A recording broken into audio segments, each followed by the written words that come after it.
வணக்கம். இன்றைக்கி எதை பற்றி பேச போகிறோன்னா, பஃப் கை எப்படி இந்த பஃப் கை இந்த சட்டைக்கு வந்துச்சு அப்படிங்கிறத.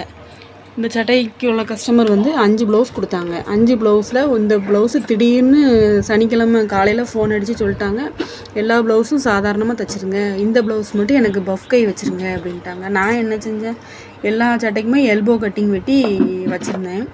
அவங்க திடீர்னு கேட்டோன்னா கை 5 இன்ச்சு மட்டும் வச்சு நான் பஃப் கை கொஞ்சம் உயரத்தை ஏற்றி பஃப் கையாக வச்சு தைச்சிட்டேன். அப்புறம் சொன்னேன் அவங்க கஸ்டமர்கிட்ட, இப்படி நீங்கள் தைச்சிட்டிங்களே, சொல்லிட்டீங்க, என்னால் நான் இதை தான் சரி பண்ண முடியும், பரவாயில்லக்கா நான் அட்ஜஸ்ட் பண்ணி தைச்சிக்கிடுதேன் அப்படின்னு சொன்னாங்க. சரின்னு நானும் தைச்சி வச்சாச்சு. அவங்க என்னோடய கஸ்டமர் தான், எப்பயுமே என்கிட்ட தான் தைப்பாங்க, அதனால் ஒன்றும் இல்லை அப்படின்ட்டாங்க. இருந்தாலும் கிறிஸ்மஸ் நேரத்தில் இப்படி மாற்றி சொன்னால் நாங்கள் முன்னுக்கூட்டி தைக்க முடியாது. ஒவ்வொருத்தருக்காக நாங்கள் தைச்சி கொடுத்தா தான் நாங்கள் கடைசி நேரத்தில் கரெக்டாக நாங்கள் தைச்சி அந்த நேரத்தில் தைச்சி கொடுக்க முடியும்.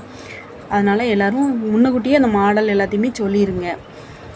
எல்லாத்தையுமே சொல்லிட்டீங்க, எங்களுக்கு கொஞ்சம் நல்லாயிருக்கும். சரிங்களா ஃப்ரெண்ட்ஸ், தேங்க்யூ. வீடியோ பார்த்ததுக்கு ரொம்ப நன்றி.